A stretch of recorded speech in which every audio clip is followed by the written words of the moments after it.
आज 12th class के poetry chapter में जो अपना अध्याय है 4th है, पोइम का नाम है द 7 एजेस ऑफ मैन, मनुष्य की 7 अवस्थाएं।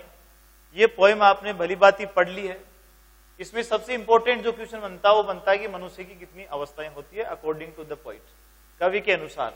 तो जितनी 7 अवस्था इसमें बताई गई है उन अवस्थाओं को आप अच्छी तरह से दिमाग में रखें। जब बच्चा जन्म लेता है तो वह कौन सी अवस्था में होता है? ए इन्फेंट। एन इन्फेंट एक शिशु यानी शैशव अवस्था में होता है। उसके बाद में जब थोड़ा सा बड़ा होता है, स्कूल जाने लगता है, तो उस अवस्था को कौन सी अवस्था कहते हैं? स्कूल बॉय कहते हैं। 3rd अवस्था कौन सी आती है? जब वह विद्यालय की पढ़ाई पूरी कर लेता है लगभग, तो उसकी अवस्था आ जाती है लवर, प्रेमी। और 4थी अवस्था में जब बच्चा पहुंचता है तो वह एक ही सोल्जर की भूमिका में नजर आता है।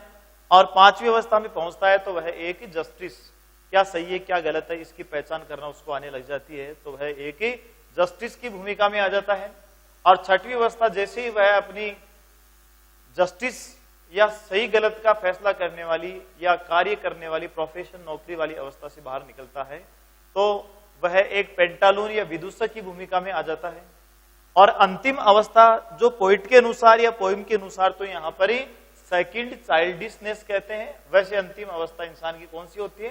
The last scene of this drama, इस पूरे नाटक का अंतिम सीन कौन सा होता है? ओल्ड एज, बुढ़ापा। इस प्रकार से 7 अवस्थाएं आपको दिमाग में रखनी है। कौन कौन सी अवस्था में व्यक्ति किस किस प्रकार के कार्य करता है ये भी आपको दिमाग में रखना है। तो एक क्वेश्चन यहाँ पे ये बनता है, पहले स्टंजा में है। एक तो ये ध्यान देना कि इस पोएम को आपने शुरुआत की थी तो इसमें शुरू में लिखा हुआ था all the world is a stage, पूरा संसार एक स्टेज है, मंच है। इसमें फिगर ऑफ स्पीच की बात करें तो कौन सा था? मेटाफर यानी रूपक दिया गया था कि पूरा एक ये स्टेज के समान है। और सेकंड लाइन में आपने पढ़ा था कि सारे पुरुष और महिलाएं, जितने भी संसार में पुरुष और महिलाएं हैं, मैन एंड वुमेन, वे सब के सब क्या हैं? प्लेयर हैं। तो दूसरी लाइन में भी यहाँ पे रूपक है, प्लेयर हैं। प्लेयर का मतलब भूमिका निभाने वाले। तो रूपक दोनों में था।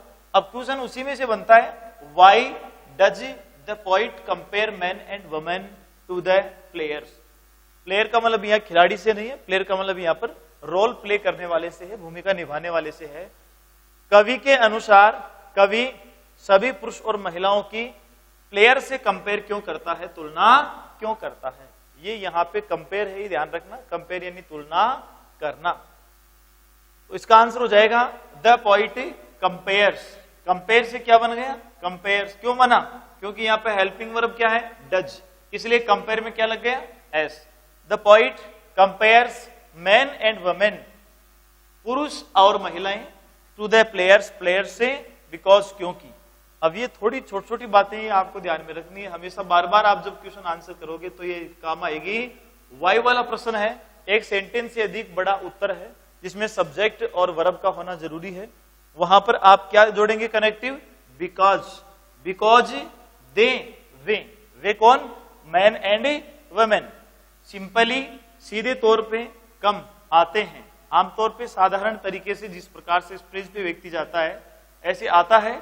एंड प्ले, और निभाता है देर अपना असाइन रोल्स, अपना दिया हुआ कार्य। असाइन यानी दिया हुआ, जिस व्यक्ति को जो काम, जो असाइनमेंट दिया गया है, वो जो रोल दिया गया है, भूमिका दी गई है, उसको प्ले करता है।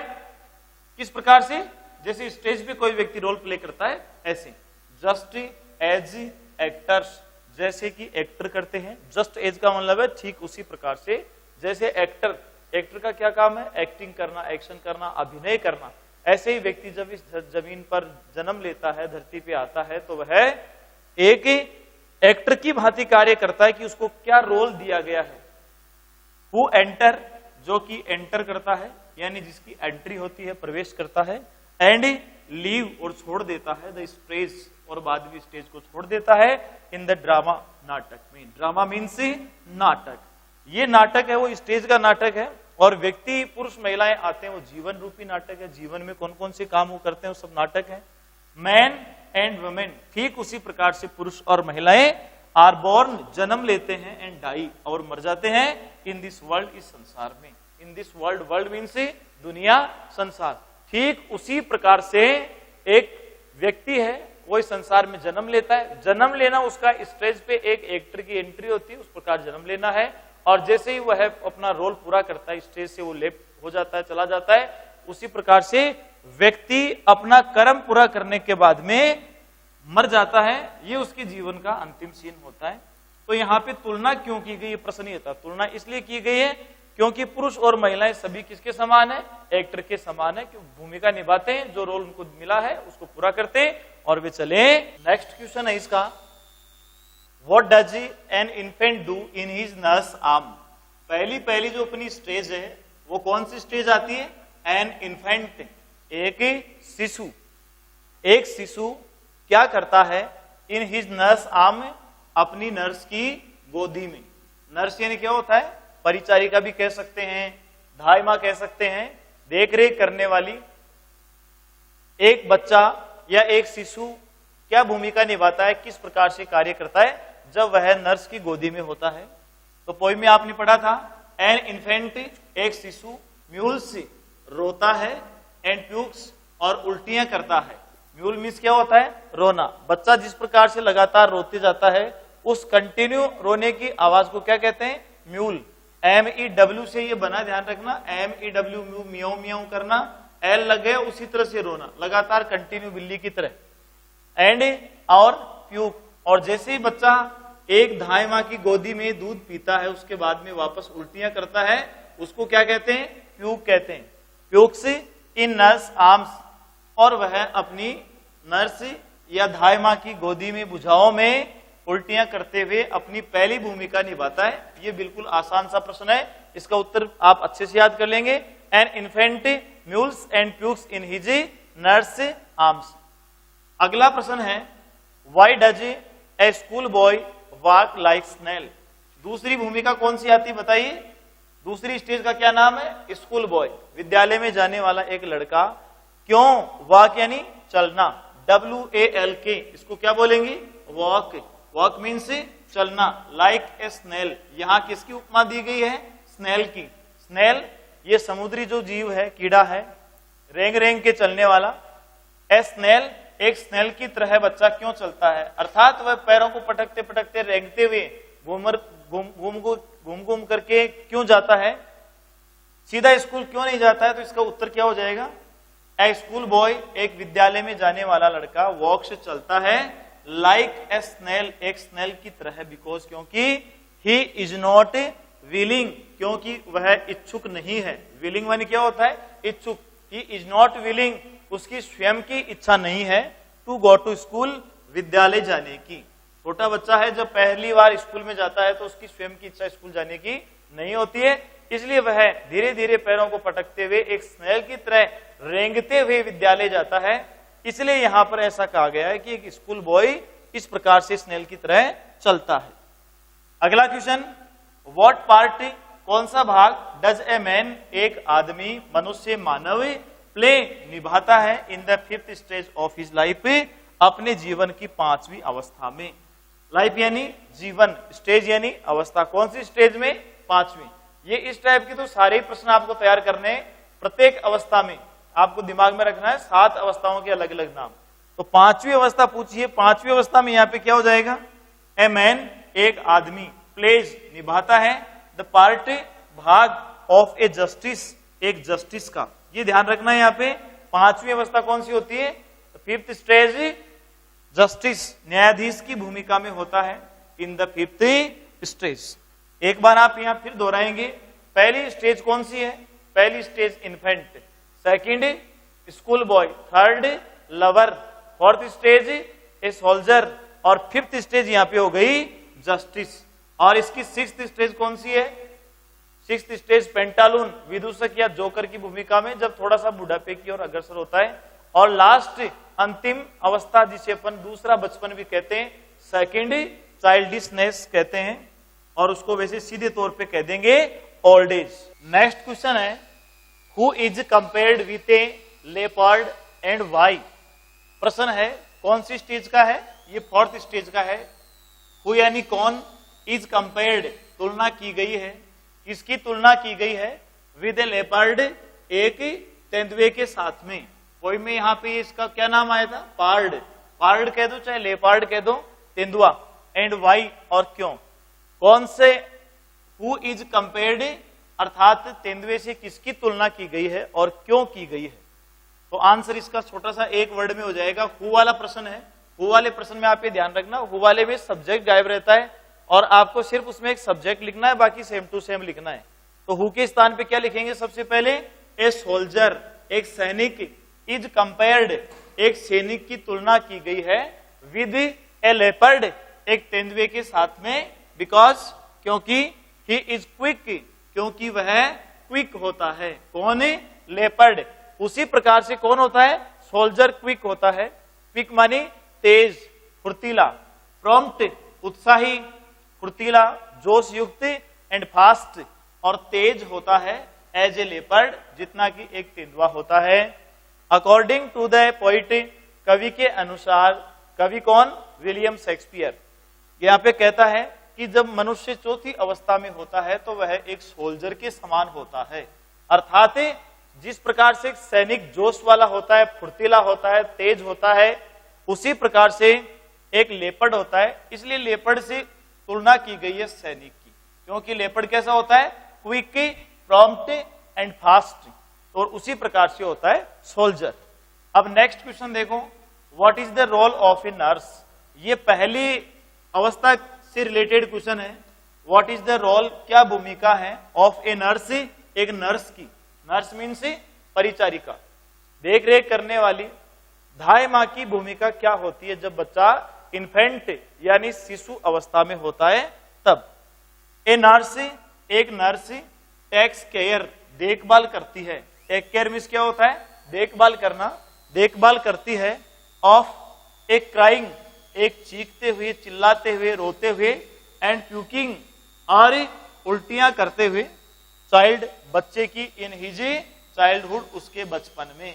बच्चा जब अपने चाइल्डहुड में है, बच्चा जब शैशव अवस्था में है, बचपन में बच्चे की देखरेख करने वाली महिला, वह जब रोता है और उल्टियां करता है तो उसकी देखभाल करती है। ये किसकी भूमिका है, किसका रोल है, ए नर्स, एक नर्स का। एक नर्स क्या करती है, वह बच्चा जब छोटा है तो वह प्यूकिंग एंड म्यूलिंग, उसको टैकल करती है, उसको संभालती है। अगला प्रश्न है, हु साइज, कौन आहे भरता है। SIGS, साइज क्या होता है, आहे भरना। लाइक ए फर्नेस, एक भट्टी की तरह है। फर्नेस मन क्या होता है, भट्टी। यहाँ पे उपमा दी गई है किसकी, भट्टी की। एक भट्टी के समान भट्टी होती है, उसमें काफी तेज आग जलती है, टेम्परेचर काफी हाई रहता है। उसी प्रकार से जब तीसरी अवस्था में व्यक्ति पहुंचता है तो वह एक भट्टी के समान होता है, ऐसी तुलना की गई। तो किसकी तुलना की गई है, ए लवर, एक प्रेमी। थर्ड स्टेज में व्यक्ति, मानव या मनुष्य क्या बन जाता है, लवर बन जाता है। और लवर किस प्रकार से आहें भरता है, भट्टी की तरह। साई यानी आहें भरना, तड़पना, किसकी तरह है, फर्नेस, लाइक ए फर्नेस। छोटा क्वेश्चन है, हु वाला प्रश्न है, लेकिन इंपॉर्टेंट है, ध्यान रखना। Who sighs like a furnace, a lover sighs like a furnace. Next question देखिए, which stage of human life, मानव जीवन की कौन सी अवस्था, इज कॉल्ड, कही जाती है, सेकंड चाइल्डिशनेस। ये यहां पे ध्यान रखना, सेकंड चाइल्डिशनेस। यहां पे कई बार आप ध्यान देते नहीं है, जिन्होंने ध्यान से नहीं पढ़ा है ऐसे बच्चे कई बार यहाँ पे सेकंड का मतलब सेकंड अवस्था से लगा लेते हैं और वहां पर आप लिख देते हैं स्कूल बॉय। तो ये ध्यान रखो, सेकंड चाइल्डिशनेस, दूसरा बचपन, लड़कपन, किसे कहते हैं अपन, बुढ़ापे को कहते हैं, ओल्ड एज को कहते हैं। तो प्रश्न क्या बनता है, विच स्टेज, ये बुढ़ापा, ये कौन सी अवस्था मानी गई है यहाँ पर, तो द सेवंथ स्टेज। कौन सी अवस्था है, सेवंथ, और यही व्यक्ति की लास्ट स्टेज है। The seventh stage of human life, मानव जीवन की सातवीं अवस्था, इज कॉल्ड, इसे कहा जाता है सेकंड चाइल्डिशनेस। सेकंड चाइल्डिशनेस का मतलब है दूसरा बचपन। इस प्रकार से ये आपके क्वेश्चन है इस पोइम में। ये प्रश्न आपको फेयर कॉपी के अंदर लिख करके अच्छे से तैयार करने हैं और रब कॉपी में इनको बार बार आप लिख करके प्रैक्टिस करेंगे। जितना अधिक प्रैक्टिस करेंगे अंग्रेजी में आपके क्वेश्चन आंसर उतने अधिक याद होते जाएंगे। पोइट्री वाला जो अपना पूरा चैप्टर है आप जानते हैं 10 नंबर का है, 10 में से क्वेश्चन आंसर 6 नंबर के हैं अकेले तो इन प्रश्नों पे आपको अधिक फोकस करना है। प्रश्नों को आप लिख लिख के याद करें, ज्यादा हार्ड प्रश्न नहीं है, इजी है, लैंग्वेज सबकी सिंपल है। इस प्रकार से आप इनको लिख लिख के और तैयार करें और फिर में इनको कंप्लीट। नेक्स्ट क्वेश्चन देखो आप, व्हाट हैपन्स, क्या घटित होता है, व्हेन, जब, ए मैन, एक आदमी, रीचेज, पहुंचता है, हिज लास्ट स्टेज, अपनी अंतिम अवस्था में। यह आपने पोएम में भी पढ़ा, लास्ट स्टेज, अंतिम अवस्था में जब इंसान पहुंचता है तो उसके साथ में किस प्रकार की घटनाएं घटती है, क्या क्या होता है। तो सबसे पहले द लास्ट स्टेज, अंतिम अवस्था में, ऑफ मैन्स लाइफ, आदमी की जीवन की अंतिम अवस्था, इज ओल्ड एज, बुढ़ापा होती है। ओल्ड एज कह दो, सेकंड चाइल्डिशनेस कह दो, लास्ट सीन कह दो। और सेकंड चाइल्डिशनेस, जब व्यक्ति, the last stage of a man's life is old age, और सेकंड चाइल्डिशनेस, व्यक्ति के जीवन की अंतिम अवस्था ओल्ड एज होती है, या दूसरा नाम क्या है, सेकंड चाइल्डिशनेस। अब इसमें होता क्या है, ही, वह, मनुष्य, मानव, वह लूजेज, गंवा देता है। लूज मीन्स क्या होता है, गंवाना, खो देना। हिज, अपनी, मेमोरी, वह अपनी याददाश्त, मेमोरी मीन्स क्या होता है, याददाश्त। वह इस अवस्था में, बुढ़ापे में जाकर के अपनी याददाश्त खो बैठता है। दूसरा, ही लूजेज, वह गंवा देता है, खो देता है। हिज टीथ, अपने दांत, यानी ओल्ड एज में टीथ, ये प्लूरल है, यहाँ पे दांत भी नहीं होते हैं बुढ़ापे में। आईज, आंखें, आंखों से मतलब है दृष्टि, नजर, नजर कमजोर हो जाती है, दिखना बंद हो जाता है, इस प्रकार से आईज गंवा देता है। टेस्ट, टेस्ट का अर्थ ये स्वाद वाला है, रुचि या खाने पीने का स्वाद, अर्थात उसे खाने पीने का कोई टेस्ट नहीं रहता है, इसको भी वह गंवा देता है। एंड आफ्टर ऑल, और आखिरकार, आफ्टर ऑल मीन्स आखिरकार, अंततः एवरीथिंग, सब कुछ, एवरीथिंग यानी सब कुछ, और अंततः वह सब कुछ गंवा देता है, सब कुछ खो देता है। ध्यान देना क्या क्या गंवाता है, मेमोरी, उसके बाद में teeth, eyes, taste, after all everything. ऐसा आपने जब पोइम पढ़ा तो अंतिम स्टेंजा में आपने पढ़ा था कि वह अपने इस अवस्था में, जिसको सेकंड चाइल्डिशनेस कहते हैं, वह सारी चीजें गंवा देता है और वह ओब्लिवियन, विस्मृति में चला जाता है, यानी सब कुछ भूल जाता है। इट बिकम्स डिपेंडेंट, और वह निर्भर बन जाता है, ऑन अदर्स, दूसरों पे, और हर काम के लिए वह दूसरों पर डिपेंड हो जाता है, निर्भर हो जाता है। किसकी तरह, लाइक एन इन्फेंट, जिस प्रकार से छोटा बच्चा पहली अवस्था में है और वह हर काम के लिए दूसरों पर निर्भर करता है, उसी प्रकार से बुढ़ापे में जाकर के भी व्यक्ति, जिसको अपन अंतिम अवस्था कहते हैं या दूसरा बचपन भी कहते हैं, उसमें वह अपनी सारी चीजें खो करके और दूसरों पे डिपेंडेंट हो जाता है। ये इस पोएम के कुछ इंपॉर्टेंट क्वेश्चन है। आपको इसमें सीधे तौर पे क्या करना है, सातों जो अवस्थाएं हैं उनको दिमाग में रखना है, और उस अवस्था के साथ ही उस अवस्था में क्या हैपन होता है, कौन सी घटनाएं घटती हैं, बस ये याद रखना है। पूरी पोएम तैयार। आपने इस वीडियो को बहुत अच्छे से देखा होगा, समझा होगा। गृह कार्य के रूप में आप इसको नोटबुक में करते रहें। इसके लिए आपको पहले भी डायरेक्शंस दिए जा चुके हैं, फिर आपको कहा जा रहा है कि आप इस वीडियो को अधिक से अधिक अपने जो और सहपाठी हैं, साथ वाले हैं, उनको बोल करके उनके साथ में भी इसको शेयर करें। अभी तक भी जिन बच्चों ने अपने स्कूल के चैनल को सब्सक्राइब नहीं किया है, वो अपने चैनल को सब्सक्राइब करें। अपने अड़ोस पड़ोस के और विद्यार्थी, उन्हें भी बोलें कि अपने विद्यालय सत्यम पब्लिक स्कूल रानोली के नाम से यूट्यूब चैनल है, उसे आप सभी सब्सक्राइब करें। थैंक्स।